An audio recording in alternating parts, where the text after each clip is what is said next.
letting go. It sounds so simple, just two little words. But in reality, it's one of the hardest, most emotional acts a human being can do. Whether it's people we once loved, painful memories we keep replaying, or situations that feel too overwhelming to face, releasing our grip can feel like losing a piece of ourselves.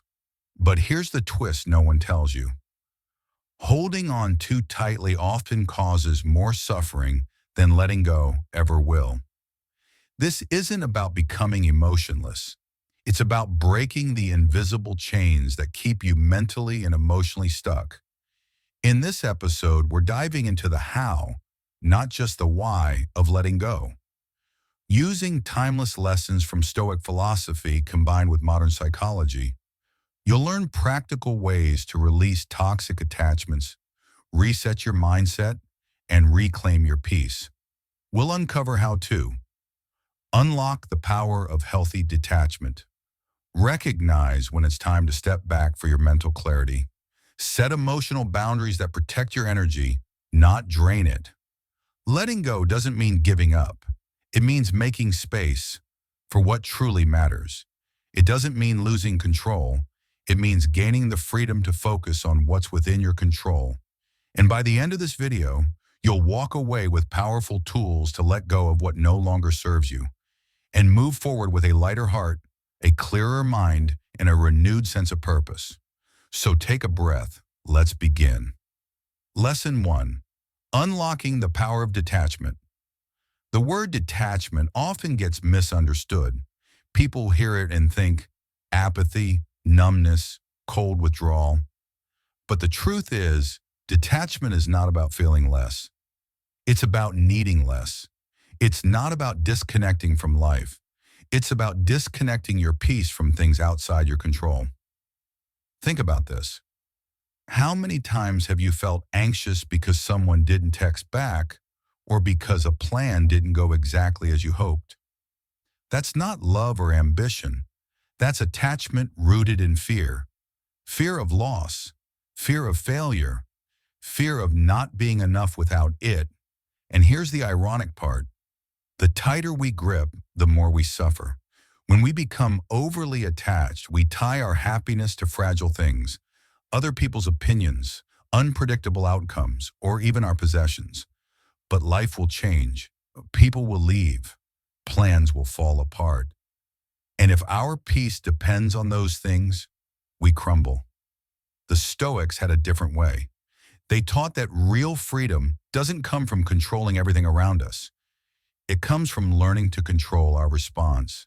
Epictetus, one of the great Stoic philosophers, once said, "Wealth consists not in having great possessions, but in having few wants." That's detachment in action. Detachment doesn't mean you don't care. It means you care without clinging. You stop expecting life to shape itself perfectly around your desires, and instead, you learn to adapt. You begin to flow with change instead of fighting against it. Picture holding a handful of sand. If you squeeze it tightly, it slips through your fingers. But if you hold it gently, it stays in your palm. That is the art of detachment. You don't need to push things away. You simply hold them lightly without letting them define your peace. So where do you begin? Start by asking yourself, what am I clinging to right now that's causing me stress or anxiety? Is it a relationship where you feel overly responsible for someone else's emotions? A situation at work where you're trying to micromanage every outcome? Or maybe it's a past mistake that keeps you locked in guilt or regret. Awareness is the first step. You can't release what you don't even realize you're holding. Then practice mindful acceptance. This doesn't mean giving up or becoming passive. It means recognizing what is truly outside your control and choosing how to respond anyway. You'll be amazed at how freeing it feels to stop fighting with reality, to stop tying your happiness to things that were never yours to control in the first place. And that's just the beginning. Because as we move through this journey, you'll discover that letting go isn't a loss. It's a return to clarity, a return to peace, a return to yourself.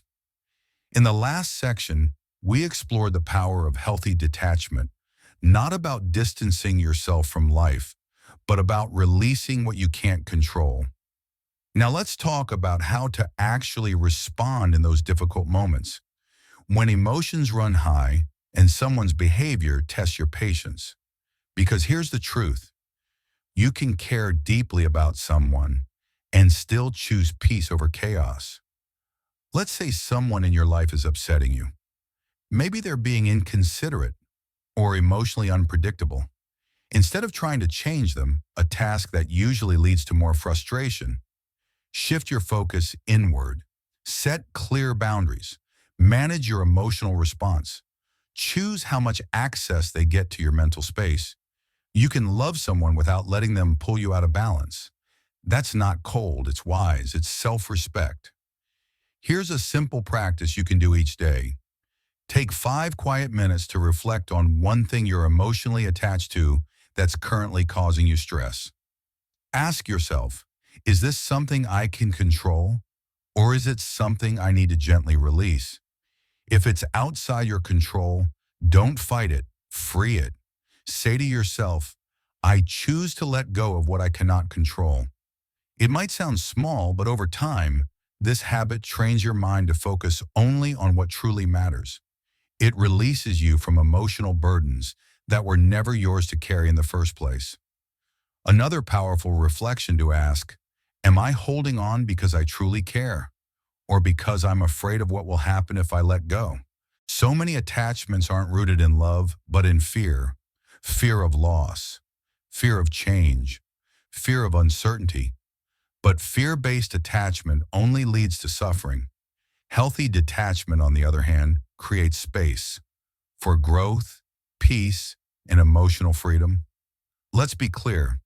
Detachment doesn't mean giving up on people or walking away from responsibility. It means protecting your inner world from being thrown into chaos by things you can't control. It means showing up fully, being present, loving deeply, but without clinging to outcomes you can't dictate. When you unlock this mindset, you begin to live differently, with greater clarity, with more emotional balance, with a quiet strength that holds steady even when life throws storms your way. You free yourself from the constant mental tug-of-war, and instead you find a calmer, lighter, more intentional way to live. Just lesson 2, stepping back for mental clarity. But what happens when emotions overwhelm you? When life comes at you fast and your mind feels cloudy and chaotic? In these moments, one of the most powerful things you can do is step back. Taking a step back isn't avoidance.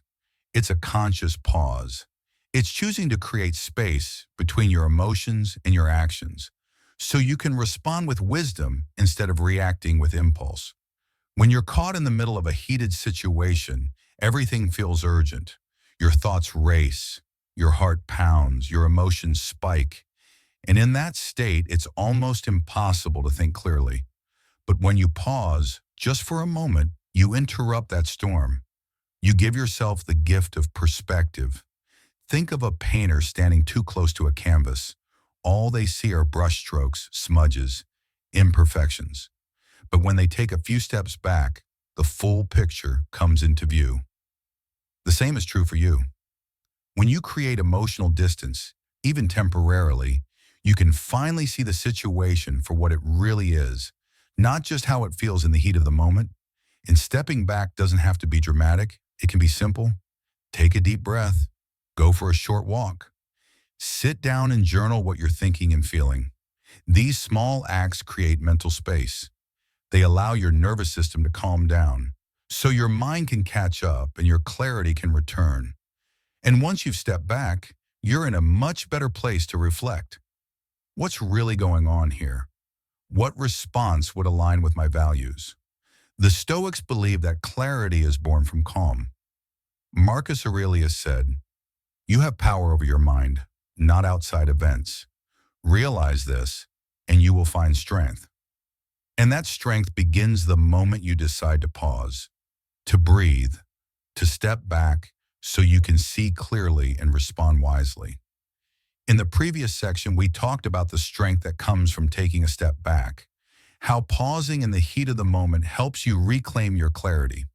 Now let's take that a step further, because true inner power doesn't come from controlling every situation. It comes from mastering your response to it. You take control of your mind when you refuse to let external chaos disturb your internal peace. This is where real strength lives, not in micromanaging outcomes, but in choosing how you perceive, process, and act. So what can you do in the moment when you're overwhelmed, anxious, or emotionally flooded? Here's a powerful and practical technique: the pause method. Before reacting, especially in emotionally charged situations, pause. Take a deep breath. Count slowly to 10. Or if possible, gently close your eyes for a few seconds to center yourself. And in that brief pause, ask yourself, what is the best response here? Not the most convenient, not the one that satisfies your ego, but the one that aligns with the kind of person you truly want to be. This small act of mindfulness can dramatically improve your ability to respond with thoughtfulness and intention instead of reacting on autopilot. Another simple yet powerful strategy: perspective journaling. When you're feeling emotionally stuck, take 5 to 10 minutes to write down your thoughts, as if you were giving advice to a close friend in the same situation. What would you say to them? What would you help them see? This practice allows you to step outside your emotional lens and view the issue from a more objective, compassionate angle. It shifts your thinking from reactive to reflective. Ask yourself, am I too close to the situation to see it clearly? If the answer is yes, honor that awareness. Step back. Give yourself the gift of time and space to reflect. Because here's the truth: not every situation demands an immediate reaction. In fact, some of the wisest actions are born from stillness, not speed. Let's not mistake stepping back for weakness.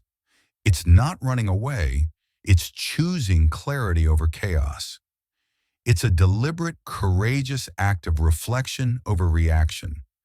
And when you make this habit part of your life, something powerful happens. You become calmer. You become more grounded.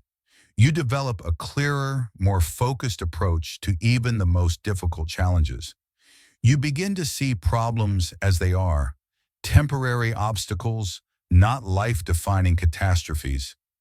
You regain control, not of the outside world, but of your inner response. And in doing so, you create a life where peace of mind becomes your default, not a luxury. Even when life is loud, even when storms come, you remain steady, anchored, and clear. Chitter's Lesson 3: deciding when to distance yourself. But sometimes stepping back isn't enough. Sometimes you need to take a bigger step. You need to create distance, not just emotionally, but physically or mentally, from the people or situations that keep pulling you out of alignment. And let's be honest, this is one of life's hardest decisions. How do you know when it's time to walk away? To create space between yourself and a toxic relationship, a draining job, or even a habit that no longer serves you? It begins with radical self-awareness. Ask yourself, is this helping me grow, or is it quietly wearing me down? Growth isn't always easy. Discomfort at times is part of the journey. But there's a clear difference between temporary discomfort that leads to growth and persistent negativity that erodes your energy, self-worth, and peace. If something in your life consistently leaves you feeling anxious, unseen, or emotionally diminished, that's not growth. That's damage. And yet many of us stay. Why? Guilt. We feel responsible for others' emotions. We're afraid of being seen as selfish. We worry that by creating distance, we're somehow failing. But here's a powerful truth: setting boundaries doesn't make you a bad person. It makes you a wise one. Protecting your peace is not selfish. It's necessary. You are not responsible for how others feel about your need to heal, to grow, or to breathe. As the Stoics remind us, we cannot choose our external circumstances, but we can always choose how we respond to them. Kremitun. And sometimes the most respectful, self-loving response is distance. In the last section, we explored the importance of creating distance when something, whether a relationship, situation, or habit, no longer serves your growth. Now let's go deeper into how to do that in a way that protects your peace, honors your values, and supports your emotional well-being. Because choosing distance is not an escape, it's a response, a calm, intentional decision to protect your inner world. Start by asking yourself, does staying in this situation align with the person I want to become? Sometimes we remain in unhealthy dynamics simply because they're familiar. We fear the discomfort of change more than the discomfort we're already living in. But if staying means compromising your values, your health, or your peace of mind, then it's time to consider a new path. Creating distance isn't abandonment. It's prioritizing your growth. It's saying, I matter too. And here's the beauty of it. You don't need grand declarations or dramatic exits. You don't need to burn bridges or explain your every move.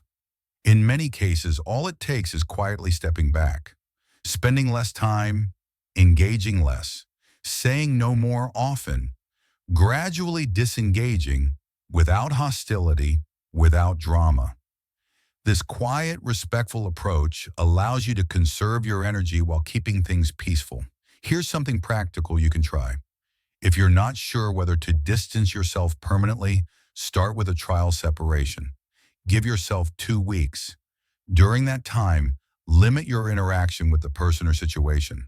Notice how you feel. Do you feel calmer, more focused? Do you miss the connection, or do you feel relieved without it? This temporary distance can offer clarity that emotion alone might cloud. And then ask the real question, am I staying because it adds real value to my life, or just because I feel guilty, obligated, or afraid to leave? If the answer leans toward guilt or obligation, it may be time to step back. Here's what's important to remember. You can care about someone and still choose to protect your boundaries. Distance doesn't cancel love. It doesn't erase respect. It simply honors your capacity, your limits, your right to peace. In some situations, quiet distance is enough. But in others, especially if the relationship is meaningful and worth preserving, what you may need is not space, but communication. Have an honest, respectful conversation. Express how you feel. Clarify your boundaries. Talk about what needs to change together. Because sometimes distance isn't about ending the relationship. It's about redefining it, shaping it into something healthier for both sides. Ultimately, deciding when to distance yourself is an act of self-respect. It's not about blame. It's not about cutting people off out of resentment. It's about creating space, space for clarity, for growth, for peace. And when you do that, something beautiful happens. You begin to attract healthier relationships. You create room for new opportunities. You build a life that feels more aligned with who you truly are. Because the truth is, life is far too short to stay stuck in places that drain your energy. By learning when and how to step back, you give yourself a powerful gift. A life lived with more purpose, more peace, and more self-respect. Creating distance isn't abandonment. It's prioritizing your growth. It's saying, I matter too. And here's the beauty of it. You don't need grand declarations or dramatic exits. You don't need to burn bridges or explain your every move. In many cases, all it takes is quietly stepping back, spending less time, engaging less, saying no more often, gradually disengaging without hostility, without drama. This quiet, respectful approach allows you to conserve your energy while keeping things peaceful. Here's something practical you can try. If you're not sure whether to distance yourself permanently, start with a trial separation. Give yourself 2 weeks. During that time, limit your interaction with the person or situation. Notice how you feel. Do you feel calmer, more focused? Do you miss the connection, or do you feel relieved without it? This temporary distance can offer clarity that emotion alone might cloud. And then ask the real question, am I staying because it adds real value to my life, or just because I feel guilty, obligated, or afraid to leave? If the answer leans toward guilt or obligation, it may be time to step back. Here's what's important to remember. You can care about someone and still choose to protect your boundaries. Distance doesn't cancel love. It doesn't erase respect. It simply honors your capacity, your limits, your right to peace. In some situations, quiet distance is enough. But in others, especially if the relationship is meaningful and worth preserving, what you may need is not space, but communication.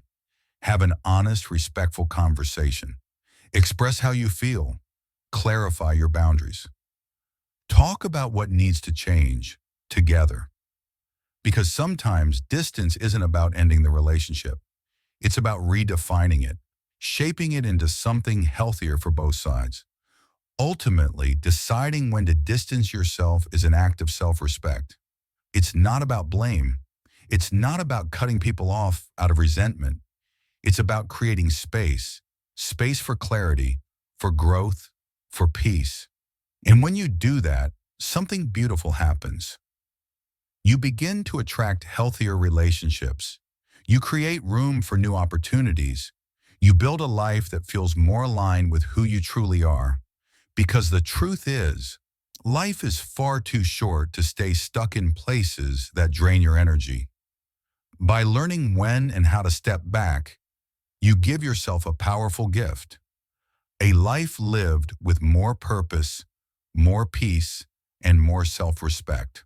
When you engage in meaningful conversations, you gain more than emotional relief. You gain perspective. You feel less alone. You create space for healing and growth.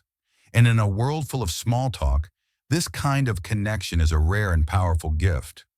It reminds you that you're supported, that someone sees you, that you have people to lean on. And that makes all the difference when life gets hard. It's lesson 5, mastering emotional boundaries. But while meaningful conversations build connection, there's another skill just as important, one that protects your peace and prevents emotional burnout. Learning how to set and honor emotional boundaries. In the last section, we explored the value of deep conversations and building trust. But while openness creates connection, it's equally important to protect your inner space.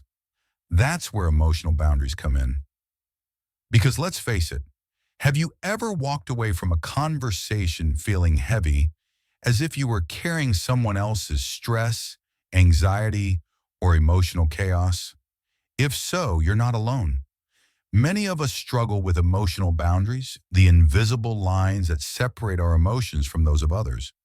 Without these boundaries, it's easy to lose yourself in someone else's storm. You absorb their pain, take on their problems, and forget where their feelings end and yours begin. The result? You feel drained, frustrated, and sometimes even resentful, all because you blurred the line between support and self-sacrifice. But let's be clear, mastering emotional boundaries doesn't mean shutting people out. It doesn't mean becoming cold or indifferent. It means learning how to care for others without abandoning yourself. It means protecting your peace while still showing empathy and compassion. When you set healthy emotional boundaries, you create a powerful balance. You can be kind without becoming overwhelmed. You can listen without absorbing. You can love without losing yourself. Why is this so important? Because without boundaries, you end up carrying emotional baggage that isn't even yours. And over time, that weight becomes too heavy. It leads to emotional exhaustion, resentment, and strained relationships, even with the people you love most. Stoic philosophy reminds us that while we can care deeply for others, our inner world must remain our own. Epictetus once said, "It's not what happens to you, but how you react to it that matters." This doesn't just apply to events, it applies to emotions too. You may not be able to control how someone else feels, but you absolutely can choose how much you let their emotions affect your inner peace. So where do you begin? Step one is awareness. Start by paying attention to how you feel in emotionally charged situations. Are you feeling heavy because of something happening in your life? Or have you unknowingly taken on someone else's emotional weight? Simply noticing this pattern is the first step toward change. Step two is assertive communication. And no, this doesn't mean confrontation. It means clarity. Let's say a friend regularly vents to you in a way that leaves you emotionally drained. Instead of bottling it up, try saying something like, "I care about you and I want to support you, but I also need to protect my own energy. Can we keep this conversation brief today?"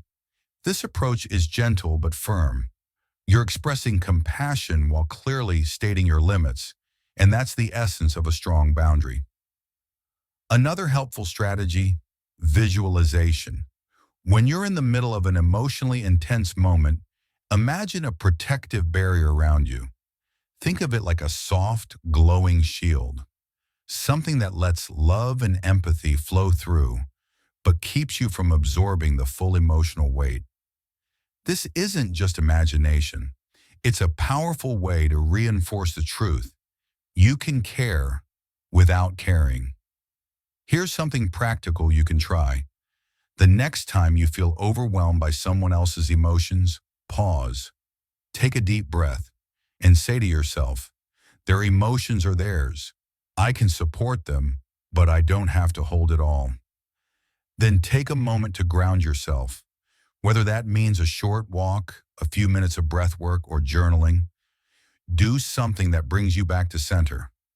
Ask yourself, am I sacrificing my emotional well-being to support others? If the answer is yes, remind yourself.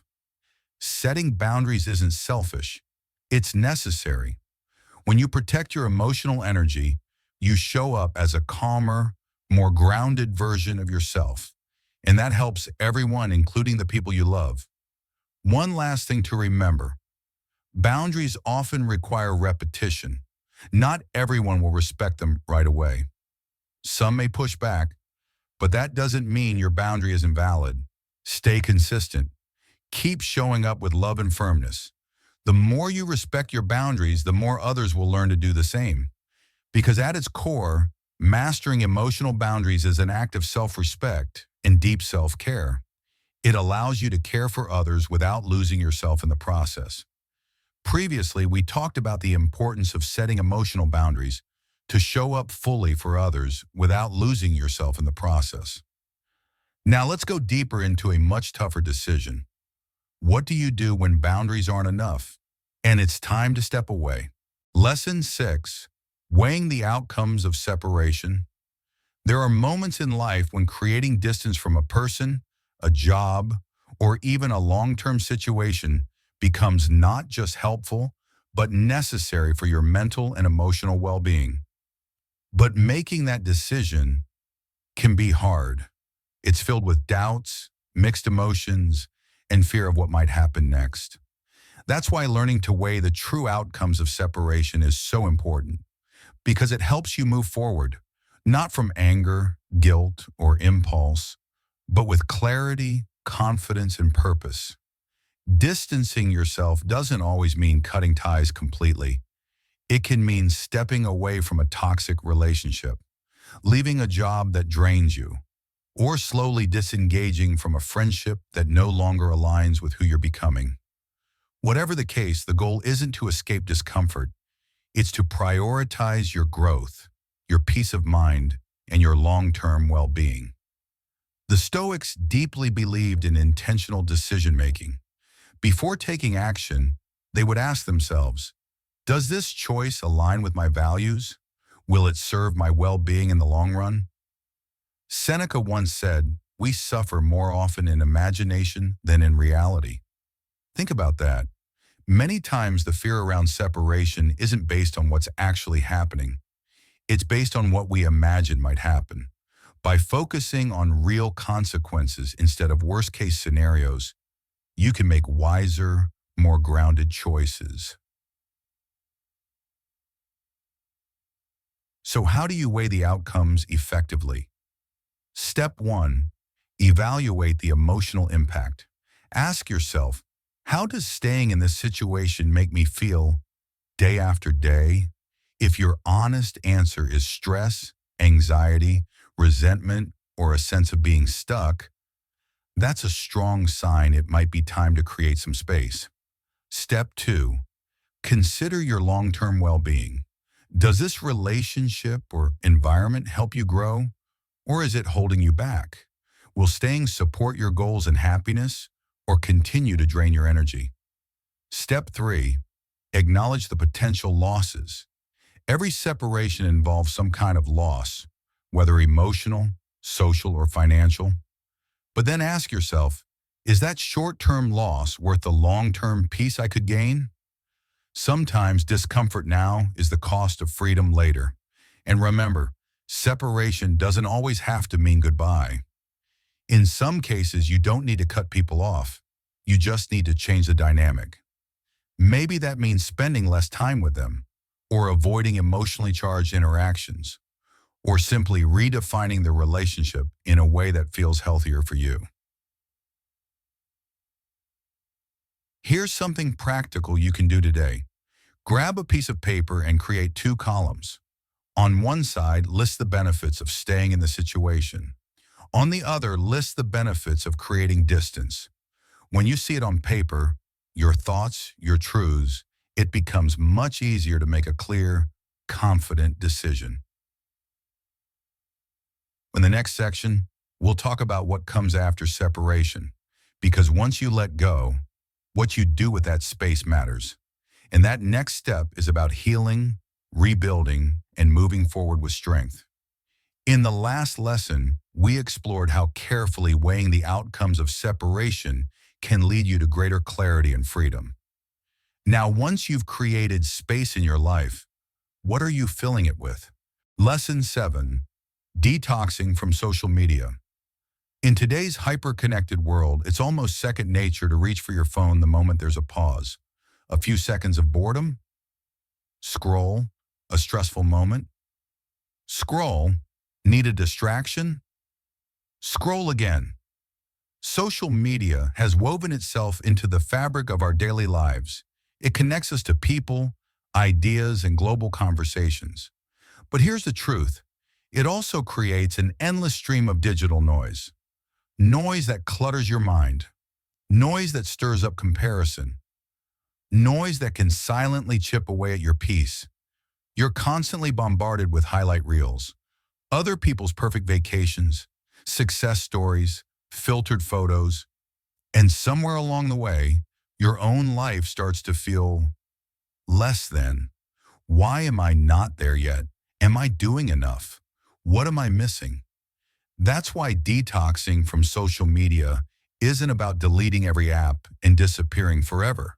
It's about reclaiming control, about creating intentional space for stillness, reflection, and real connection with yourself and others. Because the problem with excessive social media isn't just time, it's what it does to your mind. Every like, every ping, every update triggers a small dopamine rush, and over time your brain gets used to the stimulation. Soon silence feels strange, stillness feels uncomfortable. You become so used to digital noise that your own thoughts start to feel too quiet. But true peace, lasting peace, doesn't come from more notifications. It comes from within. The Stoics knew this deeply. Marcus Aurelius once wrote, "You must reclaim yourself for yourself. The world distracts you with many things. Focus on a few that matter and let the rest go." Social media, if used mindlessly, becomes a tool of distraction, pulling you away from what truly matters. Real relationships, inner clarity, personal growth, peace of mind. So how do you detox without completely cutting off? Let's break it down into three simple steps. Step 1. Identify your triggers. Start by noticing when and why you reach for your phone. Is it boredom? Stress? Emotional escape? Once you recognize the pattern, you can start replacing the habit with healthier alternatives. Take a walk. Journal for 5 minutes. Breathe deeply. You don't need a screen to reset your mind. Step 2. Set boundaries. Decide when and how long you'll use social media each day.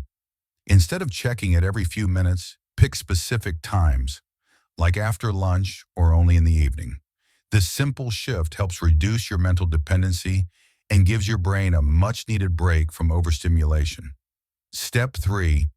Curate your feed.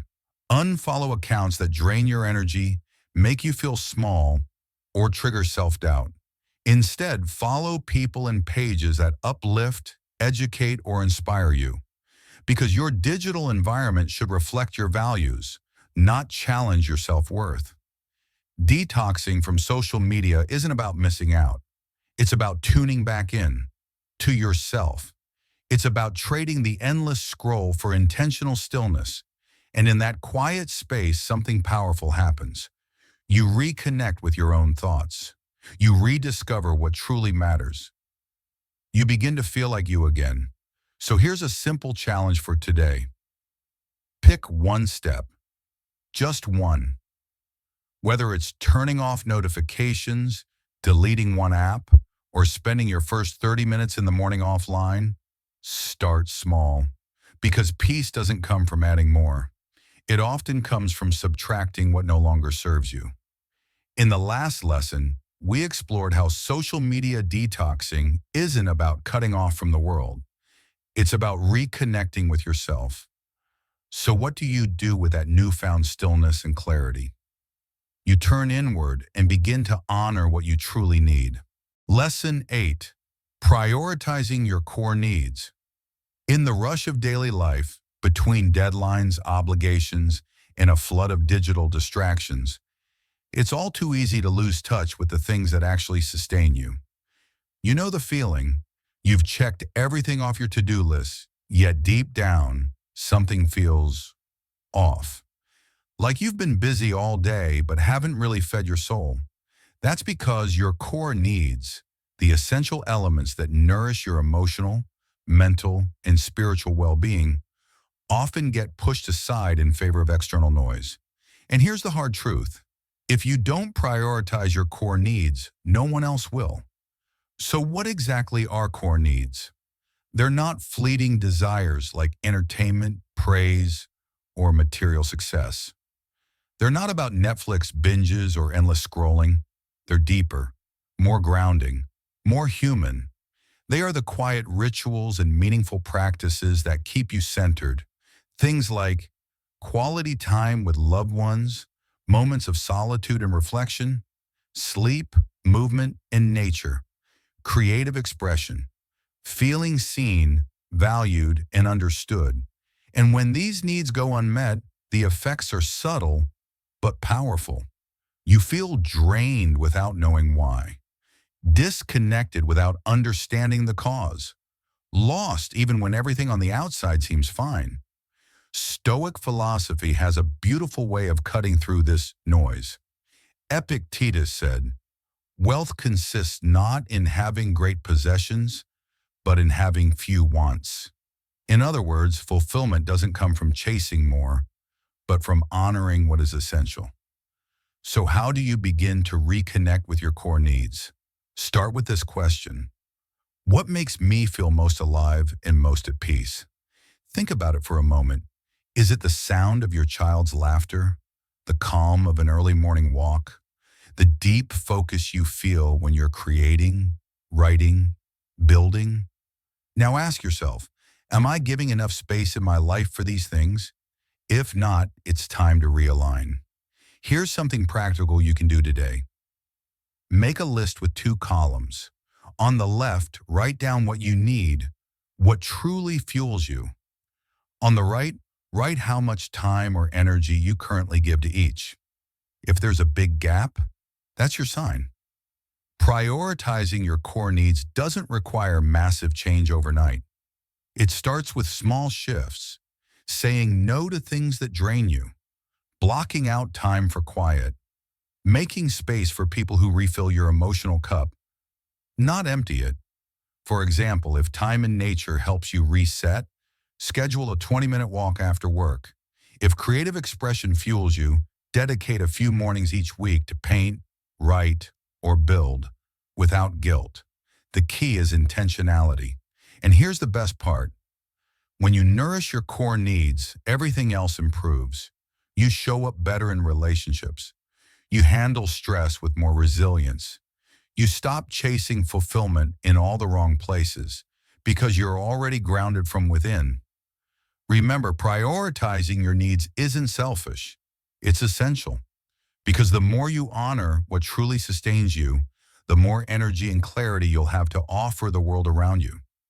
In our last lesson, we talked about reconnecting with your core needs, those deep essentials that keep you grounded and fulfilled.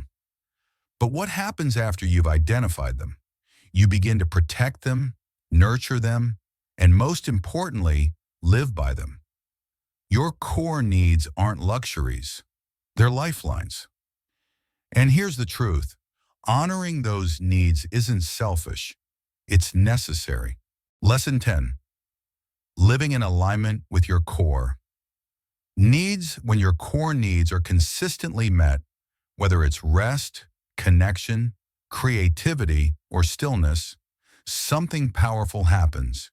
You show up with more energy. You think more clearly. You respond to challenges with resilience instead of reactivity. You become the kind of person others can rely on, not because you're constantly sacrificing yourself, but because you're grounded.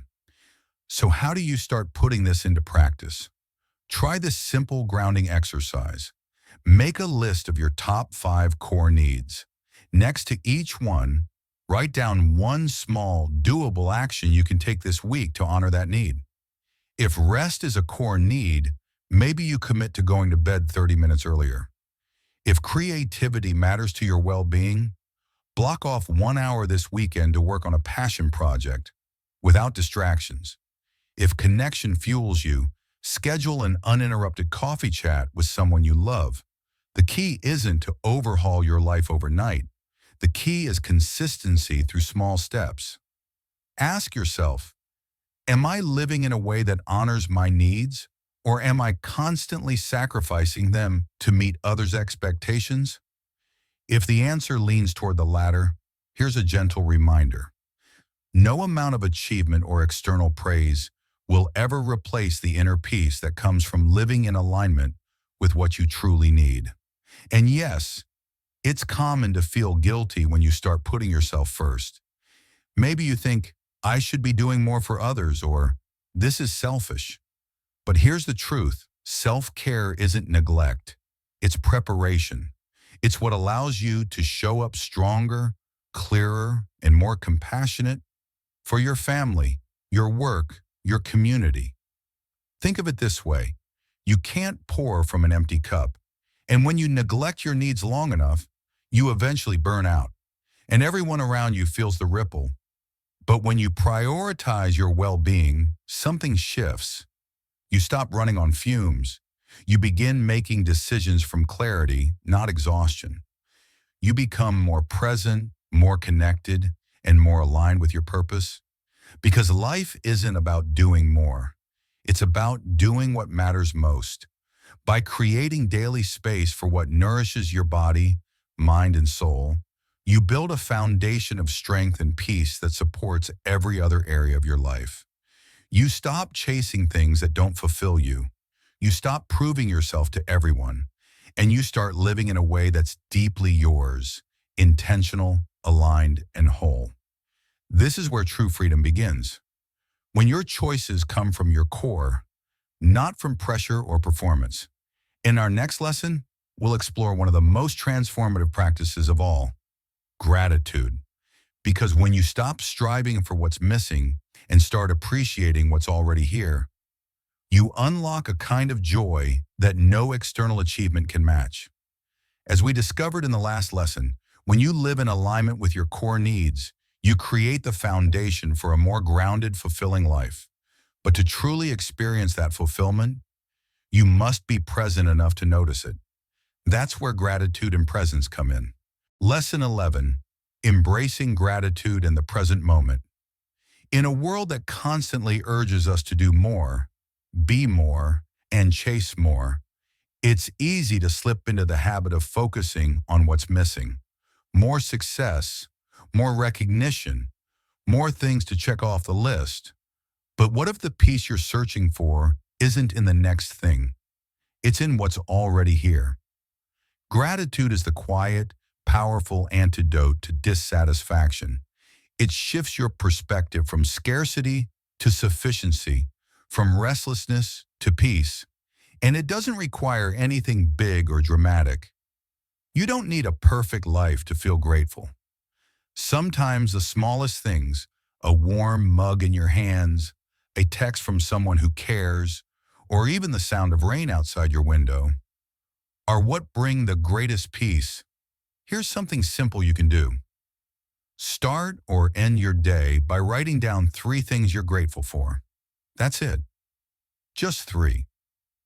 They can be as ordinary as, I got out of bed even when I didn't feel like it.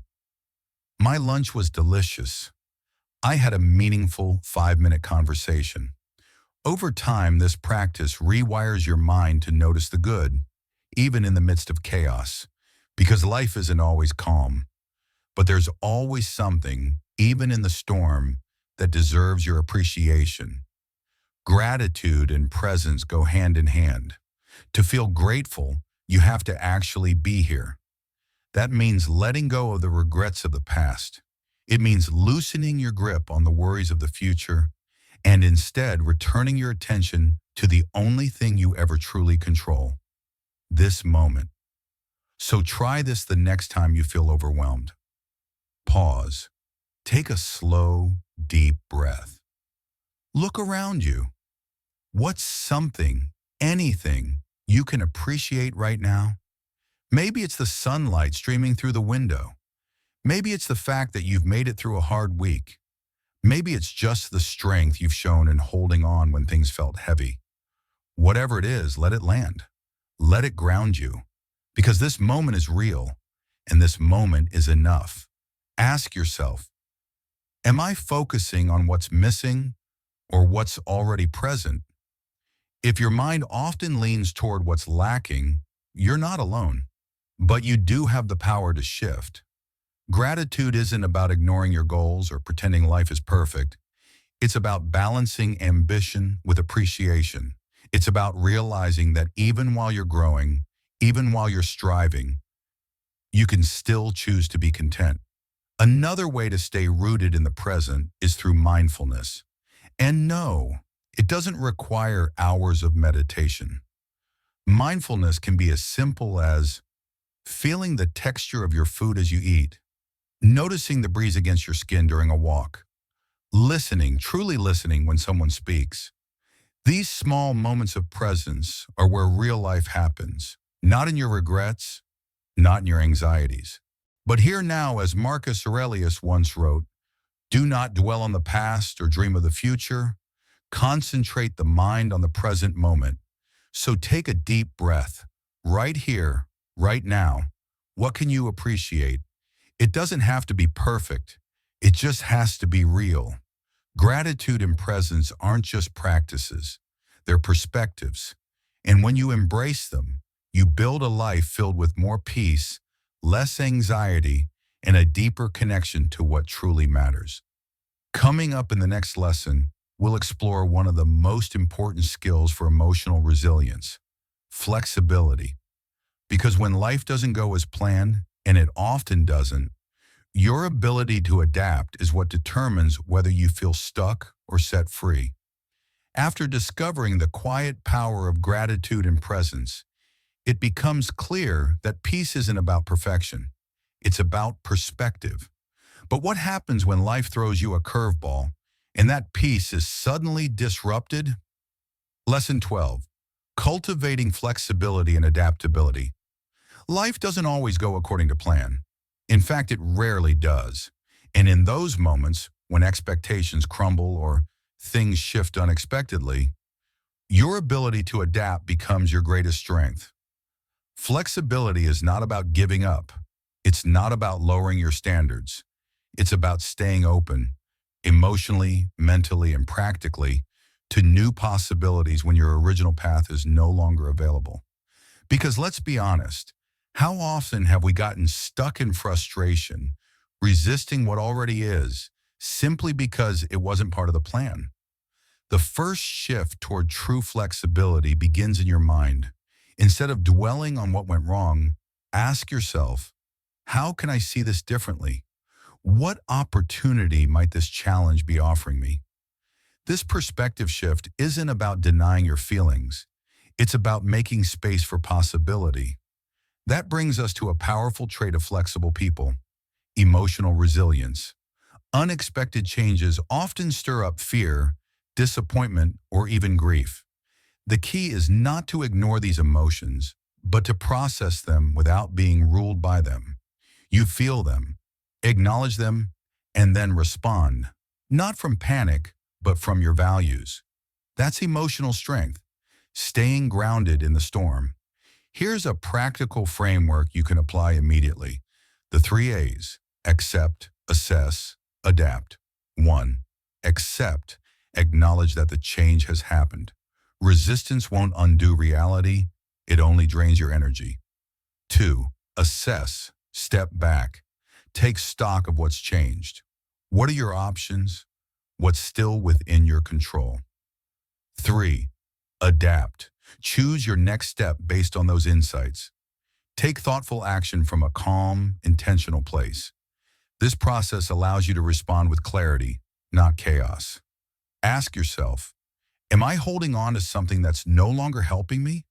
Or am I ready to release and redirect, to bend without breaking?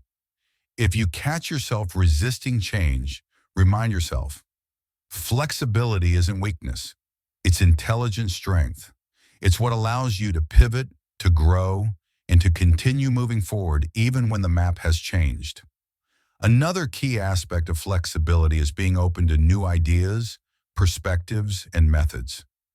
Sometimes we stay stuck, not because there's no way forward, but because we've convinced ourselves there's only one way forward.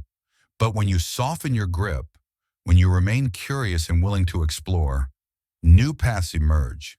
Opportunities that were once invisible suddenly become clear. Think of a tree in a strong wind. The rigid branch snaps, but the flexible branch bends, sways, and survives. That's you, when you choose to adapt instead of resist. Flexibility allows you to hold on to your purpose without clinging to a single outcome. It teaches you that you can be committed, yet fluid, grounded, yet responsive. Here's something practical to try today. Think of a recent change or challenge.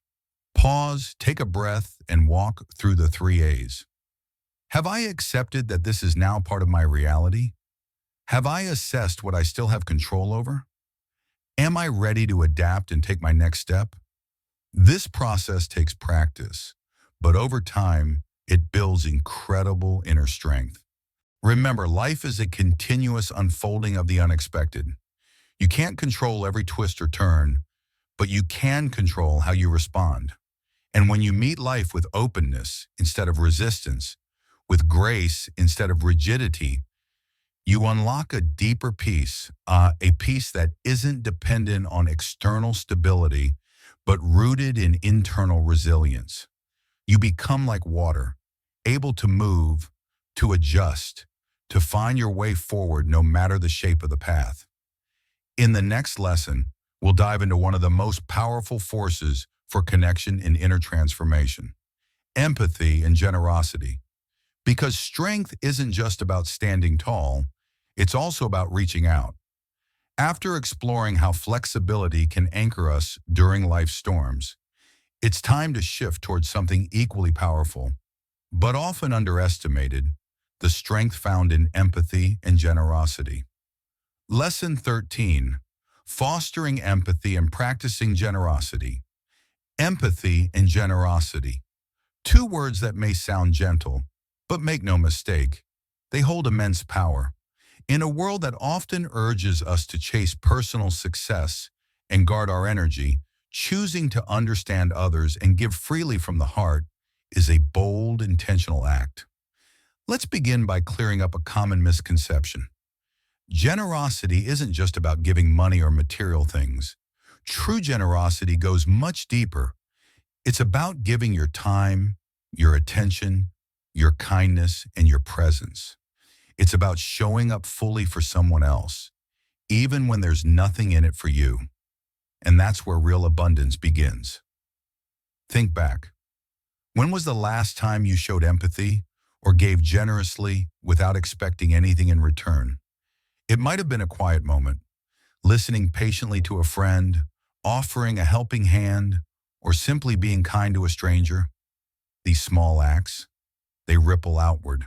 They lift not just the receiver, but also the giver. They create warmth, connection, and trust in a world that's often cold and disconnected. But here's something important to remember. Empathy starts with you. You cannot pour from an empty cup. If you're constantly giving to others but neglecting your own well-being, resentment and exhaustion will slowly creep in. That's why self-compassion is a necessary companion to empathy. It means forgiving yourself when you fall short, being kind to yourself on difficult days, and recognizing that your needs matter just as much as anyone else's. Another benefit of practicing generosity, it helps shift your focus away from your own worries.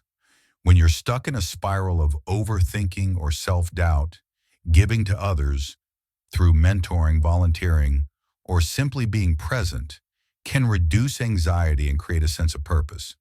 In fact, generosity creates a positive feedback loop. The more you give, the more fulfilled and connected you feel. And that connection, it feeds your soul. Here's something practical you can try starting today. Make it your daily goal to perform one small act of generosity or empathy. It could be as simple as listening to someone without interrupting, sending a thoughtful message to a loved one, offering help when you notice someone struggling, sharing kind words with someone who's having a hard day. These seemingly small gestures, done consistently, build a habit of compassion that strengthens your character and enriches every relationship you have. Now ask yourself honestly, am I entering conversations with empathy, or am I stuck in my own perspective?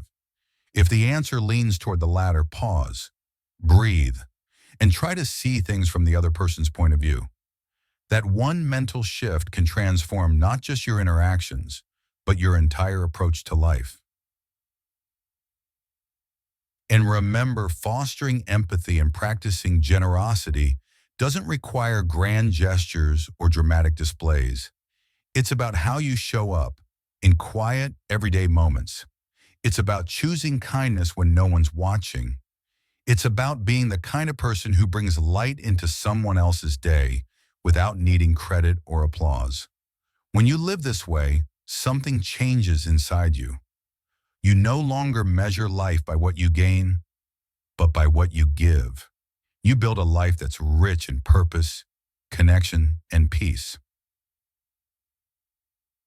And then here's the beautiful part. You don't just uplift others, you uplift yourself.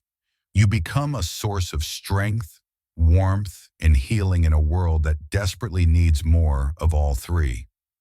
So the next time you're tempted to close off or focus inward, remember, empathy and generosity aren't signs of weakness. They're evidence of deep-rooted strength and self-awareness. Having explored the power of empathy and generosity, we now turn inward again, to something fundamental yet often overlooked. How we care for the most essential tools we have, our mind and body. Lesson 12, nourishing your mind and body. Your mind and body aren't just vessels carrying you through life.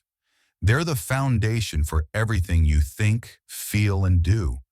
How you treat them directly affects your energy, clarity, resilience, and peace of mind. As Seneca once said, a sound mind and a sound body is a short but full description of a happy state in this world. The Stoics knew that self-discipline didn't just apply to emotions or decisions. It also applied to the care of the self, physically and mentally. Because if your body is weak or your mind cluttered, how can you live with purpose and clarity? Nourishing your mind goes far beyond simply consuming information. It means intentionally feeding your inner world with thoughts, ideas, and practices that promote calm, wisdom, and growth. Start by asking yourself, what habits currently nourish my mind and body? And what habits might be quietly draining me? You might realize that things like late night scrolling, skipping meals, or saying yes to every demand slowly chip away at your energy. But small shifts, choosing to rest earlier, go for a walk, or unplug for 10 minutes, can restore your balance in powerful ways. Let's begin with the body. Nourishing your body doesn't have to mean intense workouts or strict routines. A morning stretch, a short walk, or even dancing in your living room. Movement releases endorphins that boost your mood and reduce stress. It's not about looking a certain way. It's about feeling alive, strong, and connected to yourself. And then there's what you feed your body. Food isn't just fuel, it's information. What you eat affects your focus, emotions, and even your sleep. Choose whole, nutrient-dense foods when you can. It doesn't need to be perfect, just consistent, caring choices that support your long-term well-being. Now let's shift to the mind. In a world of constant notifications, it's easy to forget how powerful silence and stillness can be. Set aside time each day for mental nourishment, whether it's journaling, meditating, or simply sitting in quiet reflection. These moments allow your nervous system to reset and your thoughts to settle. They're not wasted time. They're essential maintenance for your peace of mind. Here's something practical you can do today. Choose one act that nourishes your mind. Choose one act that nourishes your body. For example, read one chapter from a book that inspires you. Prepare a meal that fuels you. Practice deep breathing for 5 minutes. Go for a mindful walk without your phone. These small choices add up. Each one is a quiet act of self-respect. Now ask yourself honestly, am I treating my mind and body with the respect they deserve? If the answer is no, start small. Start today, because you can't pour from an empty cup. Taking care of yourself isn't selfish. It's what empowers you to be fully present for others and to show up for life with strength and intention. When your body feels rested and energized, when your mind feels calm and focused, you begin to move through life with more grace, more clarity, and more purpose. And that's when something magical happens. You stop surviving. You start thriving. Letting go isn't about giving up. It's about making space. As we close this journey, remember, letting go isn't about walking away from everything. It's about freeing yourself from what no longer serves your growth, peace, or well-being. It's about creating room for joy, for clarity, and for a life that reflects who you're truly becoming. We've walked through 12 powerful lessons, from detachment and boundaries to presence and nourishment. Each one is a quiet step toward reclaiming your energy and aligning your life with what matters most. Letting go takes courage, it takes patience, and it takes self-compassion. But every time you release something, an expectation, a habit, a fear, you make room for strength, peace, and transformation. So here's one final question to carry with you. What's one thing you're ready to let go of today? A thought, a fear, a pattern? Start small. Start now. Let this be the moment you begin living lighter, freer, and more aligned with who you're meant to be. And remember, as Marcus Aurelius wisely said, you have power over your mind, not outside events. Realize this, and you will find strength. Thank you for joining us in this episode. If these lessons spoke to you, take a moment to reflect, and if you feel called, share this with someone who's ready to let go and grow, just like you. Until next time, stay strong, stay intentional, and keep letting go of what no longer serves you so you can make space for what truly does. If today's message resonated with you, if you saw a part of yourself in these lessons, if you're on a journey of letting go, seeking clarity, and living with intention, don't forget to subscribe to the channel. We're building a space for reflection, wisdom, and inner strength. Here on Stoic Virtue Daily, you'll find calm in the chaos, courage in the challenges, and daily reminders that you are capable of living a grounded, purposeful life. And if you know someone who might need a gentle reminder to let go and begin again, share this video with them. You never know how far a simple message can reach or how deeply it can heal. Sometimes just one insight at the right moment can change everything.